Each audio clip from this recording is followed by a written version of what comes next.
Morning, folks. I think for me it's slowed down. I think we can start going. There's some background material at the beginning, so if people do join a little bit later, they'll catch on, I think, or we'll be able to point them to material online. My name's James Diamond. I work for Environment and Climate Change Canada, the federal government in Canada, and I'm here today as the co-chair of the Oil and Gas Subcommittee for GMI. We've got a couple of hours scheduled right now. As we lay out the agenda, I'm not sure we'll use all of that, but it allows for some time for discussion.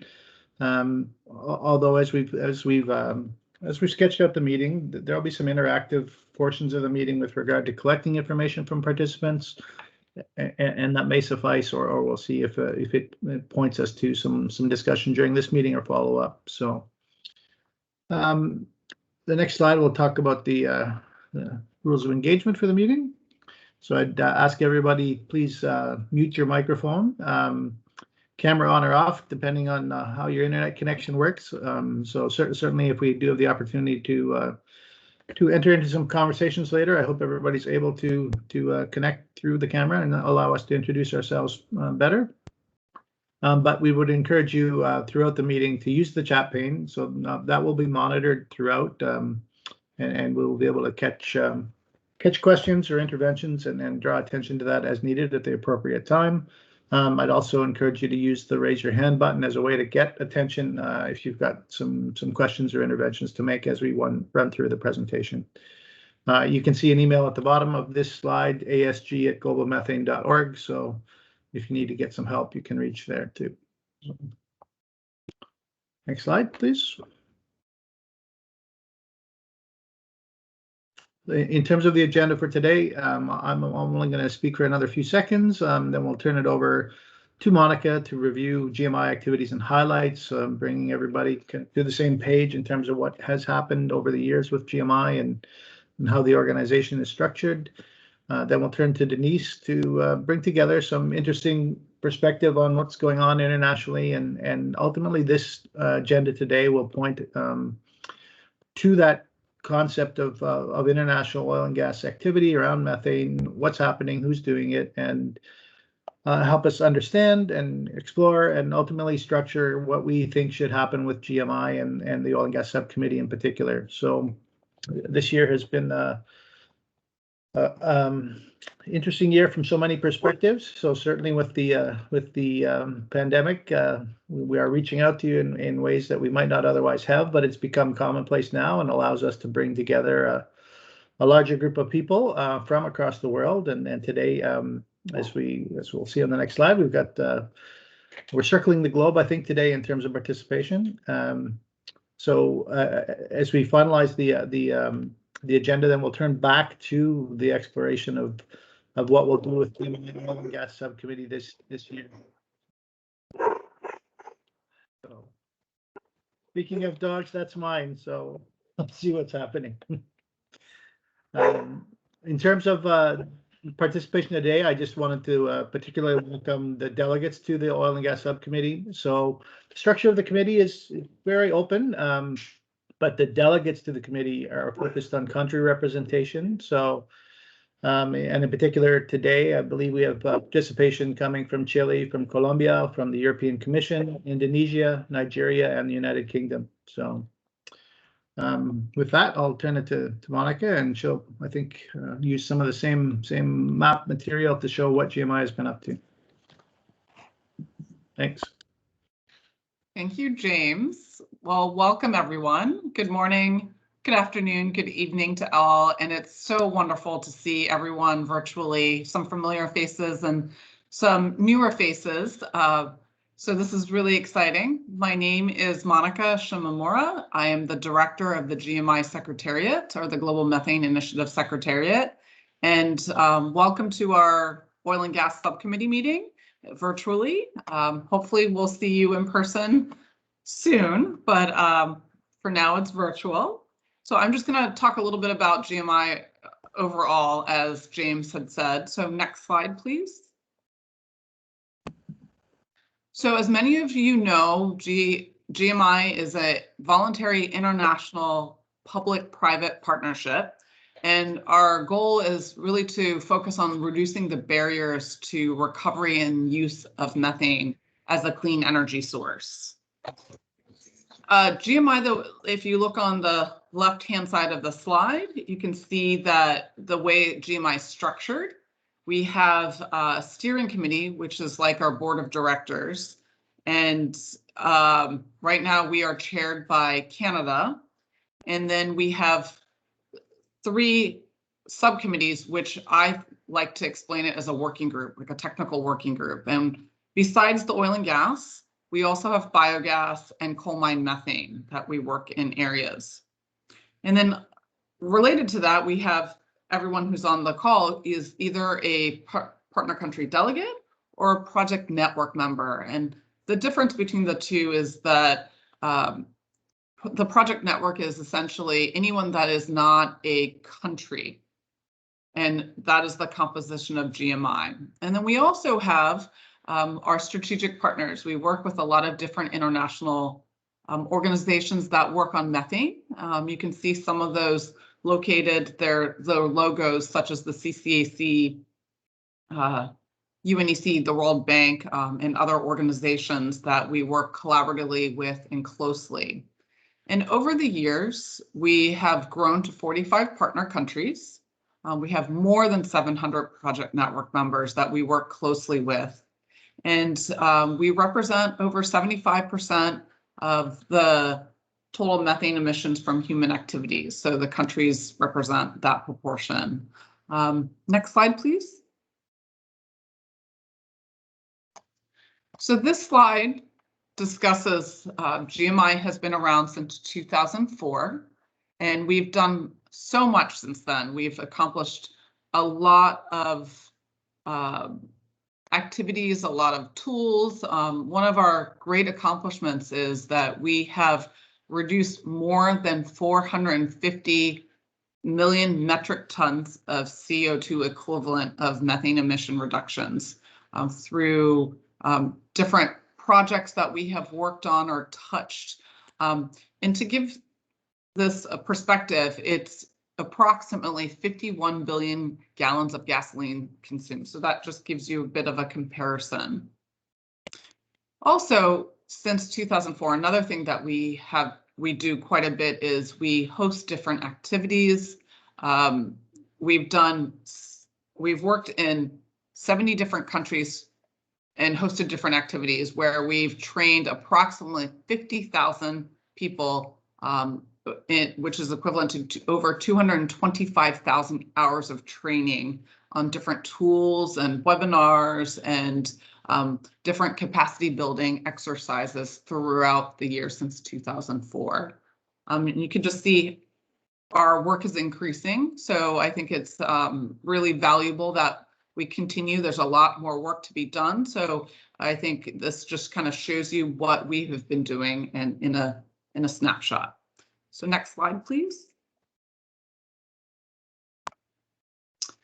So this has been quite an exciting year. We have rechartered for another 10 years. So we will be working until 2031. We've worked on this for over a year and a half of trying to figure out where and how GMI should be best positioned, and that conversation continues, but through the steering committee, we have decided that GMI is still needed. We always discuss when we recharter, is there a need for GMI to exist? And the resounding yes is always, the resounding vote is that yes, it is still needed. And that there is a critical need for GMI to be present, and one of the goals, a couple of the goals that the members and the partner countries have said is that we want to raise the ambition, continue to raise the ambition, and elevate the international awareness of reducing methane emissions, especially in this environment today where it's critical to have everyone working on climate issues and methane issues specifically. There's also a need to promote technical expertise and lessons learned, which GMI has been doing over the years. We've been working since 2004 when no one else was working on methane. And so we've learned a lot. We've also have a lot of case studies and tools and techniques that we are able to showcase and help others learn and use. Also, there's a need for GMI to be working collaboratively with other organizations such as the CCAC, the Climate and Clean Air Coalition, working together and harmonizing on the EU methane strategy and potentially the International Decade of Methane. And also to formalize new partnerships with key organizations. So again, continuing to work with different organizations throughout the globe on different methane issues. And at the bottom, you can just see that the timeline from 2021 to 2033. You can just see visually what the other organizations are doing and where GMI fits into that. So next slide. I hope you were able to participate or at least know of our big event that we hosted on the 3rd of June. We had an event called Call to Action on Methane, where we brought together a host of speakers that have quite a lot of knowledge on methane and expertise on climate. And every single one of those speakers really highlighted the effort that there is a need to continue working on methane and to raise that level of ambition of what we're all doing to get to the goal of reducing methane emissions. Those speakers also emphasize the opportunities that are available internationally to work with leaders in the industry, private sector, and government to take action to continue to reduce methane emissions. And also, it was an ability for us to showcase to the world that GMI is rechartering. We just rechartered on June 1st for another 10 years. So this is an opportunity to get that message out that this is what's happening and to celebrate our action. So we will be hosting the recording on our GMI website. So again, if you didn't have an opportunity, I really encourage you to go to our website and check out the recording, and you'll be able to relive that experience and hear more closely what everyone, all the great speakers were talking about. Next slide, please.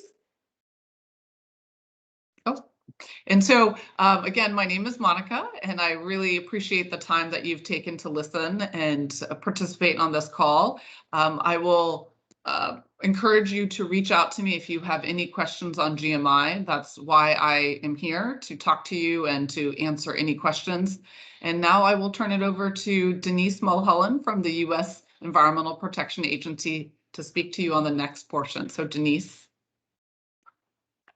Thank you so much, Monica and James. Good morning, everyone. Good afternoon. Good evening. As Monica mentioned and James mentioned, I am Denise Mulholland, and I work at the U.S. Environmental Protection Agency, leading our international methane reduction activities with a team of experts and folks in the office.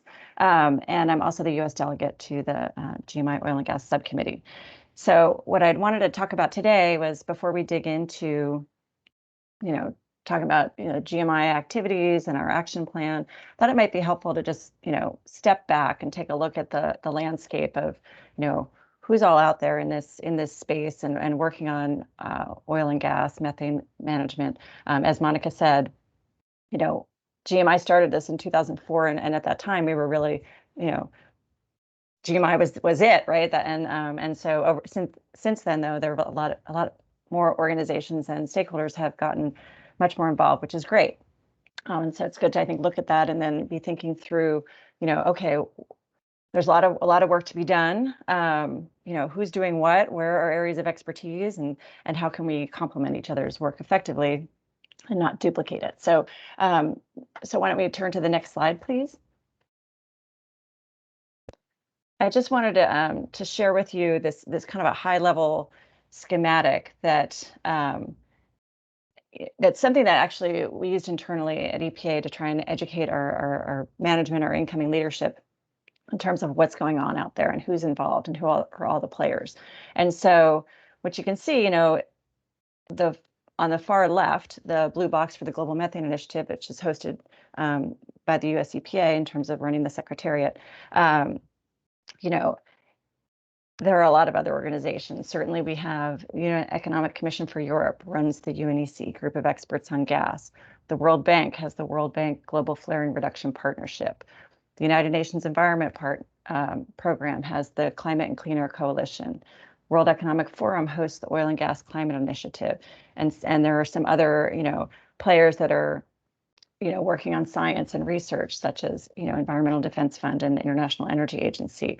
And so, this picture just sort of, depicts there are a number of organizations out there, and the blue boxes are specifically some initiatives that that I'm going to walk through a little bit more in the next slides. But this just sort of paints a picture of the key players that are out there and a bit of what they're working on. Next slide, please. So what this does is takes those blue boxes of some of the initiatives besides GMI, because we've been talking about GMI and we'll continue to talk about GMI, and just lays out a bit more information about what are these initiatives doing, who are they working with, and what are they doing at a high level. So for example, OGMP, the Oil and Gas Methane Partnership, is working with companies, and they're working on their reporting platform that they've developed. The Global Methane Alliance, which is also under CCAC, I should have mentioned, is working with countries to help them on their methane mitigation strategies. The United Nations and their group of experts, or United Nations Economic Commission for Europe and their group of experts on gas, is fostering cooperation among industry experts and governments on best practices and technology sharing. And they're working with countries and industry. And then, so moving down the list, we have the World Bank and their Flaring Reduction Partnership. They're working in a more targeted way to share their technical solutions and ways to address regulatory barriers. And OGCI at the bottom is sponsoring studies and doing on the ground projects and analysis to really foster the information base that we have to work with. And so there's folks there's similarities, and there's some kind of overlapping areas in terms of sharing best practices and information, but certainly there are differences. And I think it's as we look into this, it's helpful to think about what are some of the niche areas that everybody has. And so if we can move to the next slide, please. This is might look a little overwhelming. There's a lot of text and a lot of check marks here, but this was our attempt to really boil it down, into buckets of activities in a way to say, okay, of all these organizations that are out there, what are they really doing on the ground, and what are some more detailed, specifics about the types of activities and support that these organizations are offering and providing in the oil and gas methane management space. And so so what you can see is on the left-hand side, just some buckets, some categories, high-level categories, such as information, basically sharing of information and best practices, policy support and design. So this is where where folks are out there really working with high-level political officials and trying to get them on board to make commitments and set targets and design policies at the high level, national policies. And then there's the policy and project implementation aspect. How do you take those policies and achieve those targets, or just implement good projects that make sense? And then at the final bucket at the bottom is research and technology. And so so what we did was just, within these categories, looked at, what are the specific activities, listed them, and then along the right-hand side, you can see the organizations. Those 5 blue boxes are the first 5 columns. So there's Global Methane Initiative, the Climate and Clean Air Coalition, UNECE Group of Experts on Gas, World Bank, OGCI. Then I've also added the International Energy Agency, the Environmental Defense Fund, and Clean Air Task Force, because they're certainly in this space as well. And we could debate over where there should be check marks, or maybe we missed a check mark that should be there.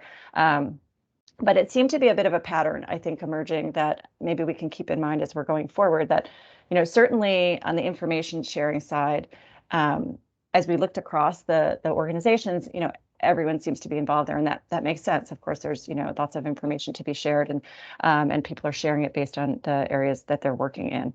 In terms of policy support and design, that wasn't as much of an area that GMI has been working in historically, and really that's an area that others have been more active in, such as CCAC through their Global Methane Alliance, and to some extent their OGMP, and World Bank, some of the other organizations, IEA, with their regulatory roadmap and support.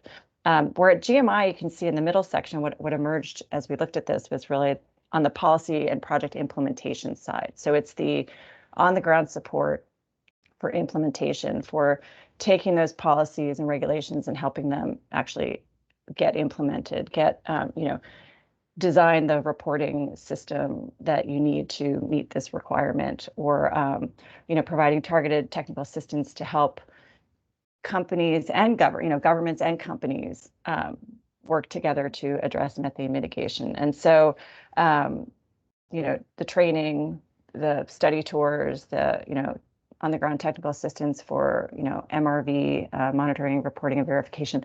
These are the types of things that GMI has been I think most active on historically, is really that technical support for implementation. And then looking at the research and technology, that really has not been an area as well for many of the organizations. Frankly, OGCI emerged there as a big one. But again, that we might have missed some checks, so I apologize. This isn't the end all, be all in perfect information, but it was an attempt to try and depict where folks are working and where there's maybe where there are gaps, maybe where there are opportunities to complement and leverage each other's work. And so with that, if we can shift to the next slide, we thought it might be interesting to hear from folks on the phone here or in the room, and to learn more about which of these organizations that I just mentioned that you might be working with. So let me just turn it over to Kathy, if you wouldn't mind sort of giving folks some instructions on the poll. Sure thing. So in the chat, if you open your chat pane, your chat messages, you'll see a link to the poll. So you should be able to click that link and it'll direct you to a page. It will ask you for your name, but you can remain anonymous. So I'll give you a second. It'll open up a new browser. Just put your name in, or choose to be anonymous, and then it'll bring you to the page with the question. Okay, great. And then should we switch to the next? I'm not sure where the results. Will the results show up here? Yes, they will show up here. Perfect. Oh, great. Okay.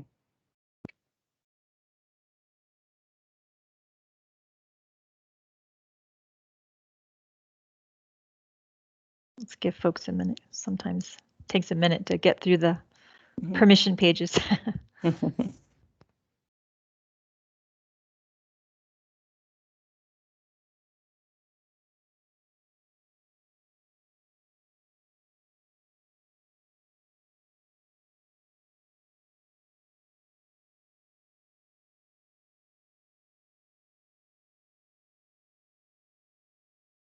little bit more movement.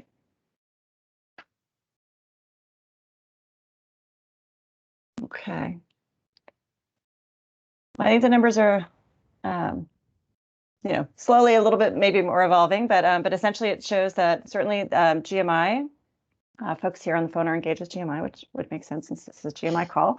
But also the Climate and Clean Air Coalition is certainly another area where folks are quite active, so that's really helpful.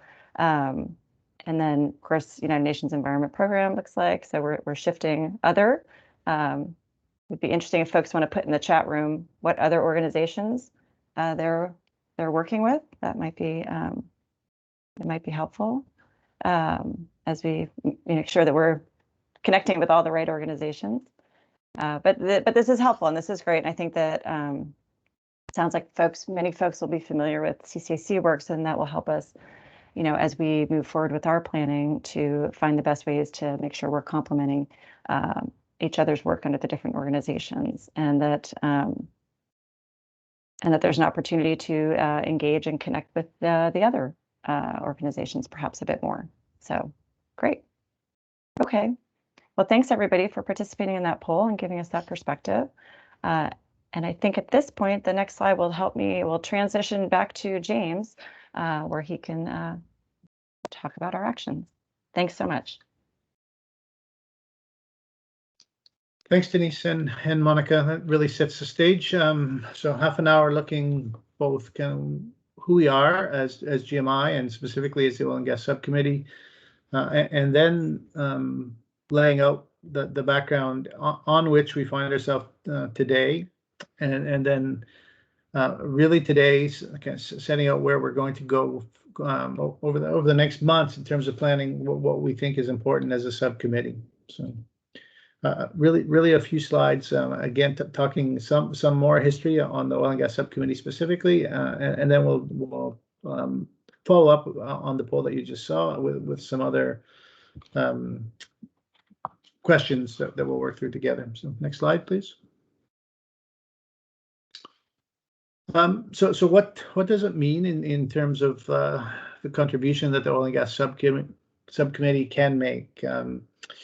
We saw some really interesting history in terms of activity, and the breadth of the activity is quite extraordinary that's happened over the years with the GMI and various incarnations before that. So voluntary action making a big difference, substantial emission reductions occurring, interesting projects going on, but for what ultimately is certainly the question that we've been discussing over the past couple of years specifically. So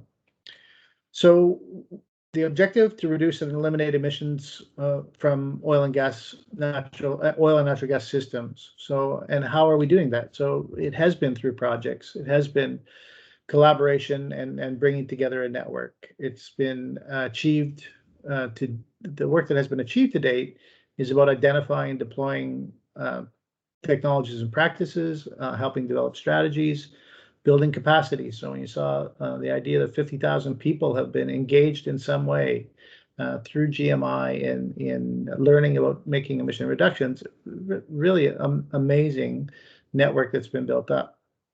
But for all that, as we look at the graph on the right-hand side of this page, where are emissions going? And you've seen you may have seen through other organizations' recent work. Other characterizations of what's happening with methane and how important it is to start to take action. So this US EPA report, we grabbed the graphic from that report that looked at the direction that oil and gas methane emissions are going globally, and it's in the wrong direction. So notwithstanding substantial reductions, how are we as a committee going to contribute to changing the direction that curve is going in? And the inset is not legible and not needed to be really. It's our picture of Canadian emissions in the oil and gas sector. It's taken from 2018, so it's a historical reference for us. But I did want to point out some analysis that we've been doing for the sector emissions in Canada and the implications of policy that we have already undertaken. It'll be updated this year as we look at what's happened as some of that policy is starting to bite this year. But the projection was really to take a fairly flat or slightly increasing curve and make substantial reductions and see whether we can do that in a timely fashion and what the implications are for the sector. So that graph, if it was replicated internationally, would see approximately a 40% reduction in emissions from the policies that we've described in Canada. Next slide, please.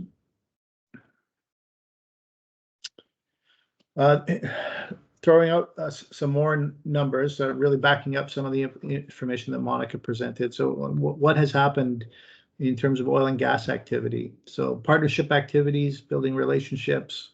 So over these 15, 16 years, 17 years, conferences, stakeholder coordination meetings, subcommittee meetings, technical presentations.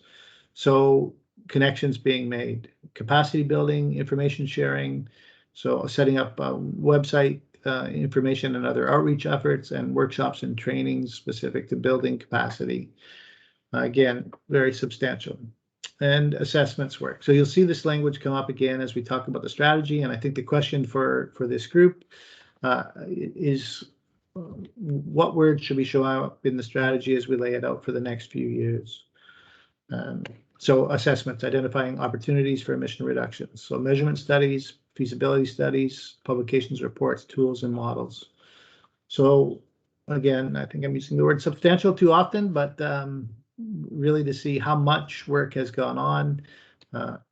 Do we want more of that? Is that the right focus for an organization like the GMI Oil and Gas Subcommittee?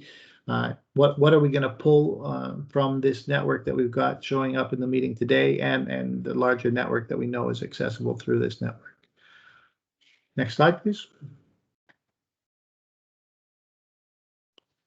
And I think 3 or 4 slides now just to review what the action plan had been. So 2018, following the Global Methane Forum, we gathered members of the Oil and Gas Subcommittee to talk about what we thought needed to happen over the course of the 3+ years. And we'll talk about what objectives were laid out then and what we think has been done through the Oil and Gas Subcommittee to meet that. I'm sure, as I said at the beginning of this meeting, that the last year and a half has been a strange year, and so hasn't allowed us to engage in the way we plan to for the most part. But on the other hand, it has set us up for probably more interaction than we would have been able to, because we wouldn't have forced ourselves to interact in the virtual world the way that we ended up doing. So in terms of identifying country-specific needs, and maybe another piece of history, I'm going to go through these chronologically, but I know as we talked about executing the plan within the subcommittee, we didn't actually follow it chronologically. So I think we jumped to some other work initially to set up an investigation of the barriers and came back to country-specific needs. But what has happened over the past years? So GMI reaching out through polls and surveys to identify country-specific needs and opportunities. You'll see some of that outcome reflected in some results that we'll show after we run through these few objective slides. Tools and guidance to partner countries to identify and implement national level actions. So we provided in particular, some expertise and training to Ecopetrol in Colombia as they were working on setting up a CCA-COGMP implementation plan. So already you start to see the interaction that can happen between these international organizations. Some policy pieces coming to a company and to in a national context in Colombia, and then what is GMI able to do to support that? Training to Pemex with regard to emission surveys and mitigating methane emissions. So within the network, finding the connections, finding the resources to kind of put on display and setting up some specific activities to support the implementation of policy, and at least in this example, in 2 countries. Next slide. Identify and address key barriers to project development. So first of all, within the GMI sphere of influence, surveyed existing literature and compiled a list of known barriers, engage subcommittee members to review and provide feedback on those barriers.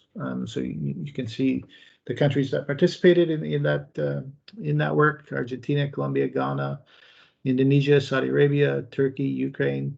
And in this case, another piece of the interaction. So GMI has been historically through this period of time working with UNECE and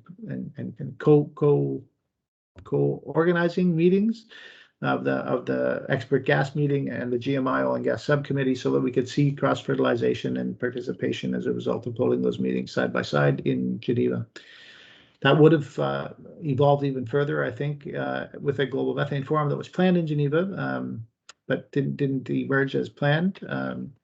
last year, but we still kind of kicked it off at that joint meeting in 2019, and shared with the subcommittee members what those barriers look like and started to talk about solutions. Next slide. So what are the tools and resources that GMI subcommittee has brought together to enhance capacity building and start to overcome some of those barriers? So two really substantial projects and reports that are completed and available. So first of all, best practice guidance for effective methane management. UNECE driving that with GMI and reported on and in 2019 and accessible through the website. Identifying and evaluating opportunities for greenhouse gas mitigation and operational efficiency. More work published on the GMI website. Pre-feasibility studies, more reference to development of training resources, in particular work that's under development right now regarding designing and implementing LDAR programs, and other policy and technical resources from various organizations. So the effort over the last two plus years anyway has been to allow the GMI website to be a clearinghouse both for technical references as well as meetings and other events that are going on. So through one window, you can see what we are able to find and connect to in terms of methane relevant activities for the oil and gas sector. Next slide.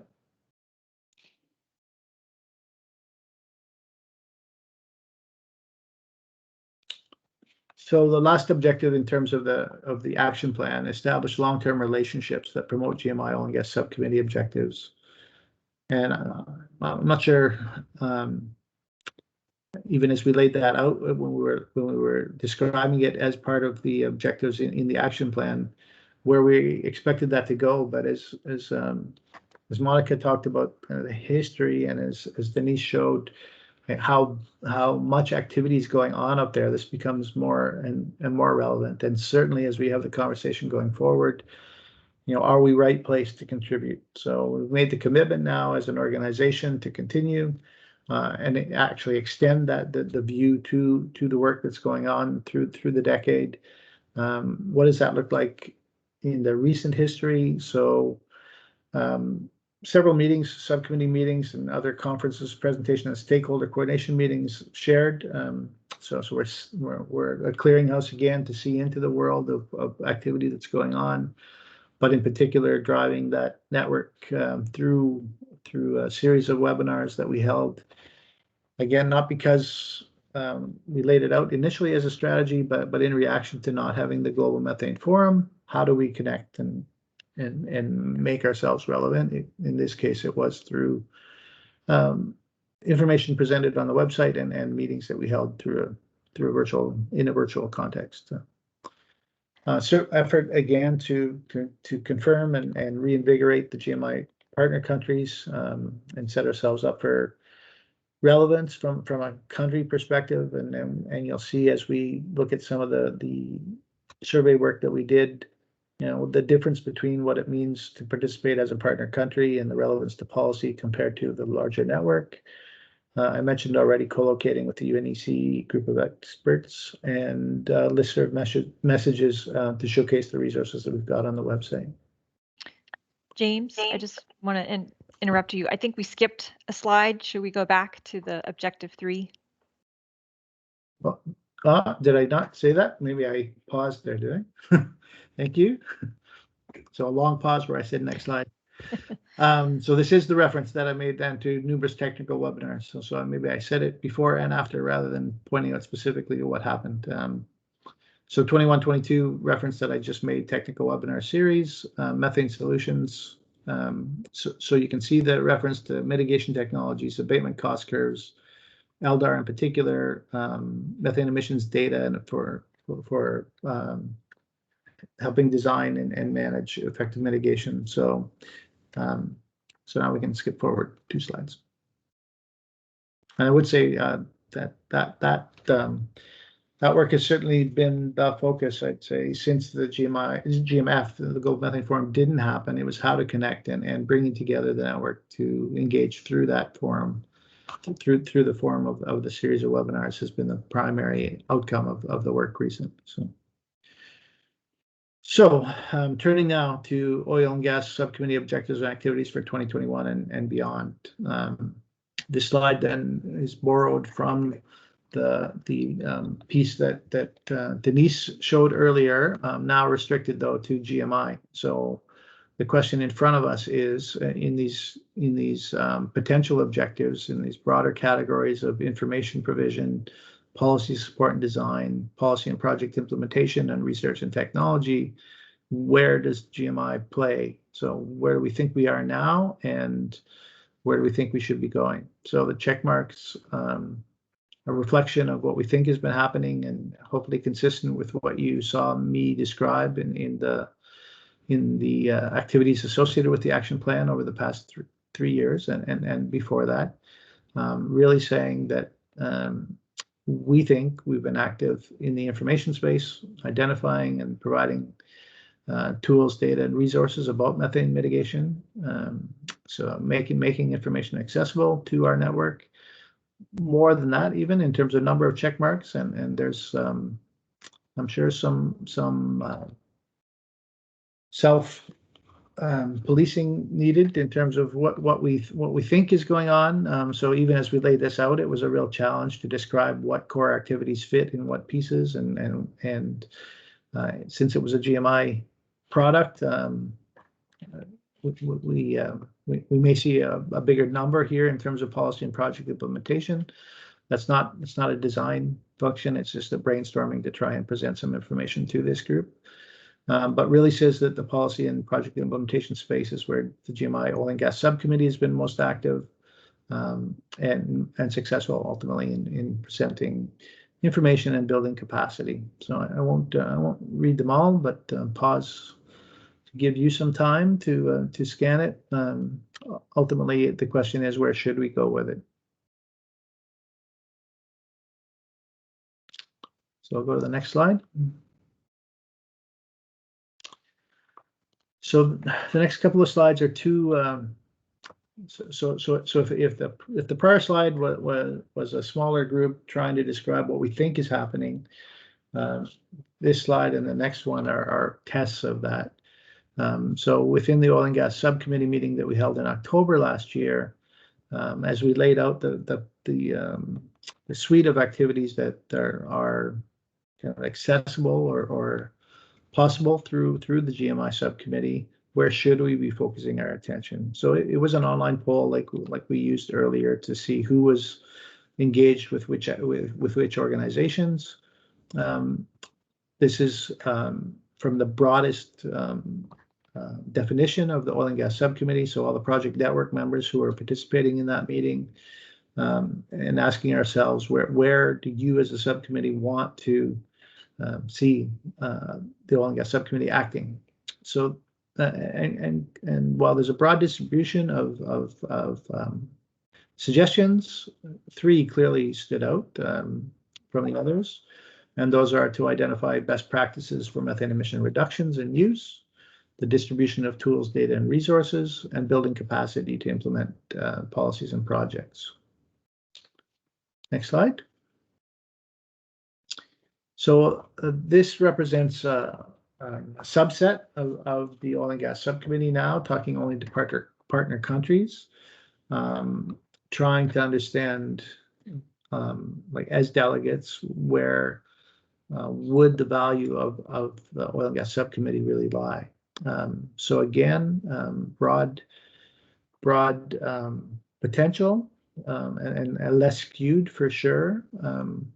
But now, if there's one message to highlight, it's now the top result: developing methane policy to reduce methane emissions. So are we well placed to engage directly in terms of policy development, or as we saw in the maps that Denise presented, are there other organizations that we should be connecting to or directing people to regarding policy while we work on experience and implementation around policies and strategies? I The other piece that's here that's kind of uniquely relevant for countries, of course, the nationally determined contributions. So access to other country experience, you know, for something like a national strategy or methane policy development, uniquely links to the commitments that a country might be making in a public fashion through the nationally determined contributions under the Paris Agreement.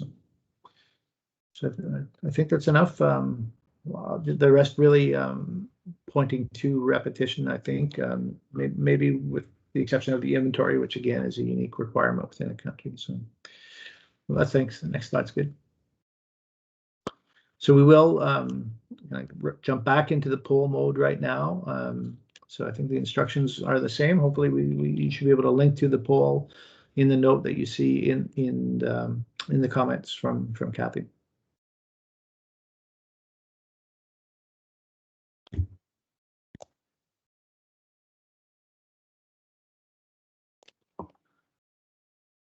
In this case, it's again same concept. So we're really testing ourselves to see whether the population that we've gathered today for this subcommittee sees the same kind of results. I do think we've got a different, a more concerted effort to see representation from some of those other organizations today. Let's first see what we end up with.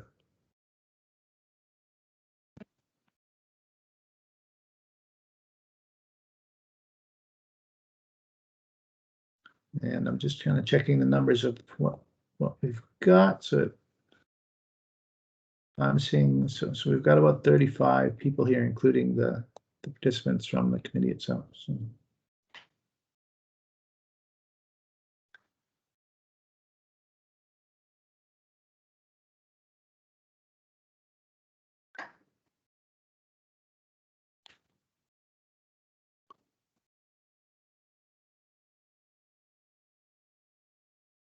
Maybe we're skewing the results a little bit as we are showing them in real time.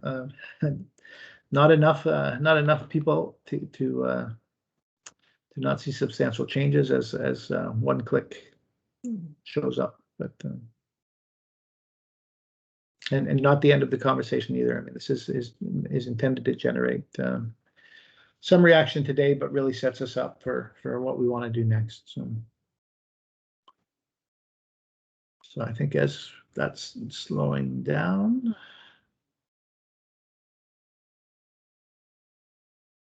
And while we see 3 winners, some reorganization still, but I think the 3 have been top: building capacity, identifying best practices, and distribution of tools and data. So largely aligned with what we saw before. So we can close the poll now. Take that take that as a reference point going forward, and jump to the next slide. And ask ourselves what we're going to do with that information in terms of the 2021-2024 action plan for the subcommittee. So we're approaching an hour right now. I said at the beginning that we've got 2 hours saved for this meeting, but won't use it unless there's substantial conversations that we want to have. Maybe a good time now to open the floor for any discussion if people want to react to what they saw in the results of the poll. So I don't know if you can post it again. So hands raised or call our attention through the chat if there's any questions or comments that people want to make.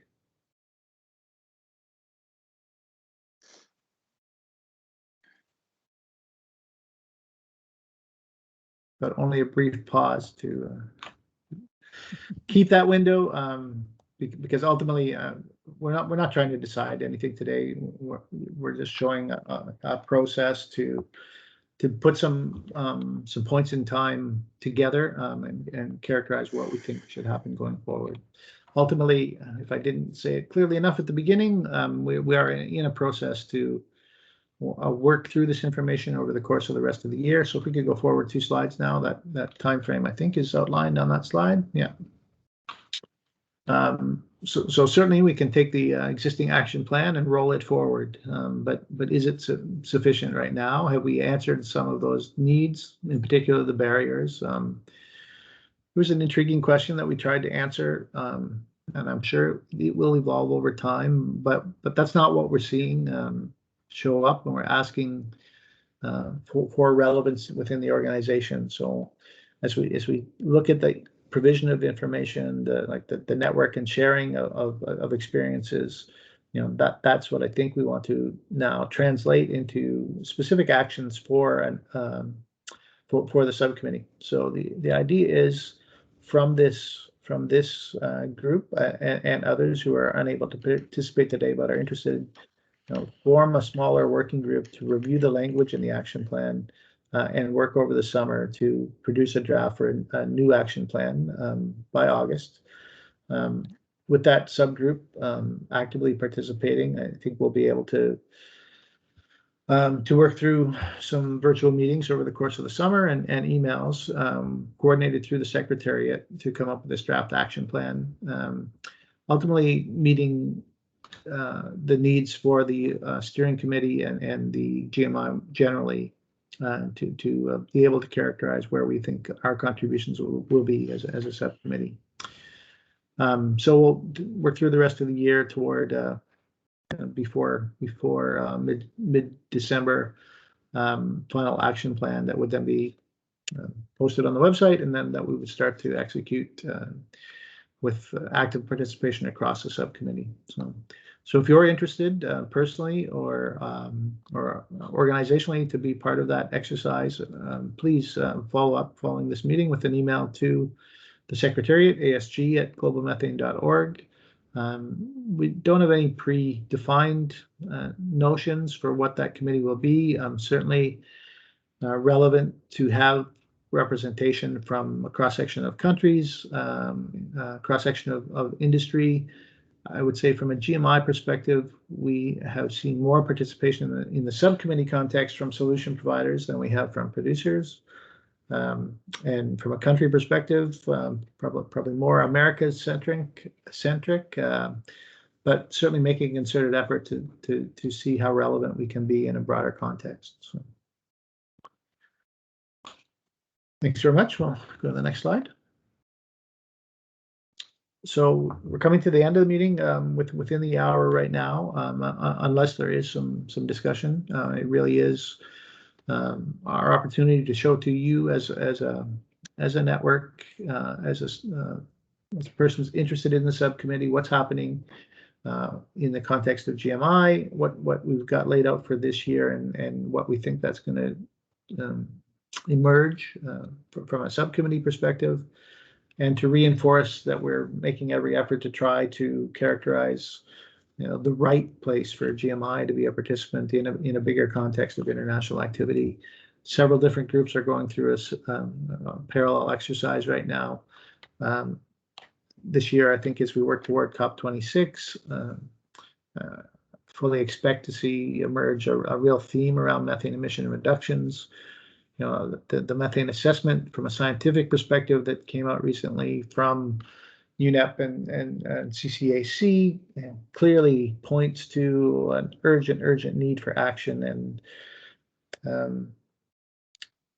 understanding how GMI and our subcommittee is going to contribute to that is really important, and lends that urgency to coordinating the activity.